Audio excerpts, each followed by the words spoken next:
paisible et inclusif. Le premier désigne la paix, ce qui ne s'agite pas, ce qui n'est pas agressif. Le second, quant à lui, rappelle ce qui contient en soi quelque chose d'autre qui intègre une personne ou un groupe en mettant fin à leur exclusion. Ces deux mots, mis ensemble, pourraient nous permettre de rêver d'un Gabon plus inclusif et solidaire. Le 30 août 2023, les forces de sécurité ont décidé de répondre à l'appel de la patrie en écrivant en lettres de responsabilité cette nouvelle page de l'histoire du Gabon. Depuis le 30 août à 4h40, date de la diffusion du premier communiqué de CETERI, le président de la transition a opté pour une gestion consensuelle et inclusive pour asseoir une culture des résultats.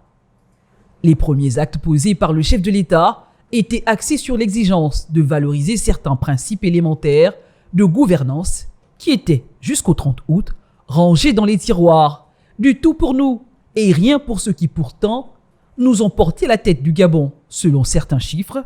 Suivez mon regard. En 4 mois, des résultats ont été enregistrés. Cohésion entre les fils du Gabon, qui ne se parlaient plus à cause de la politique, de l'argent et du positionnement social.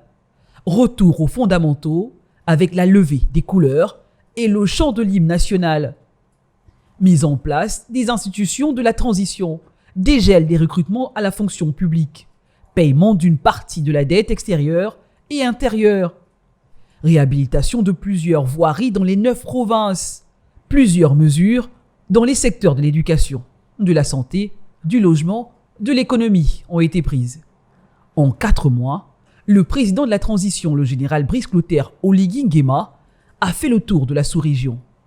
Il a participé à plusieurs rencontres internationales, au sommet Arabie Saoudite-Afrique, à la COP28, après le sommet des 3 bassins à Brazzaville. Ce chapelet de réalisations montre la volonté des autorités de travailler pour la restauration de la dignité des Gabonais. Axe stratégique 1 des 6 que compte le chronogramme de la transition. Alors, comment comprendre que cet effort des autorités gabonaises ne soit pas félicité et que les sanctions soient levées? S'il est vrai que la vie en communauté obéit à certaines exigences, il est tout aussi vrai que le vivre ensemble doit être porté par des institutions et réseaux sortis des aspirations des peuples de cette communauté. Le contexte d'africanisation démocratique dans lequel les institutions s'inscrivent doit fondamentalement être axé sur le respect des aspirations profondes de chaque peuple. Fort de ce qui précède et devant le jugement paisible et inclusif de la situation d'exception que traverse le Gabon depuis le 30 août, la communauté devrait éplucher tous les contours dans l'intérêt du peuple gabonais. Car la légitimité du coup de libération vient du peuple gabonais. Celui-ci démontre, en adhérant au coup d'éclat du 30 août, sa détermination pour le changement. Il a clairement exprimé son soutien à la transition, à chacun d'en tenir compte. Le président de la transition a été reçu par plusieurs dirigeants d'institutions internationales à ce jour. Aucun ambassadeur n'a été rappelé par son pays. Actuellement, aux Nations Unies, le président de la transition multiplie les rencontres.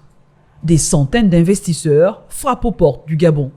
Ce bilan des 4 mois du CETERI à la tête du Gabon doit pouvoir orienter les choix de certains sur le maintien ou non des sanctions sur le Gabon et savoir raison garder, car la seule légitimité vient du peuple qui détient, lui seul, le pouvoir de démontrer sa lucidité et sa maturité devant l'inacceptable. Le coup d'éclat du 30 août a sauvé le Gabon d'une forfaiture aux conséquences dramatiques.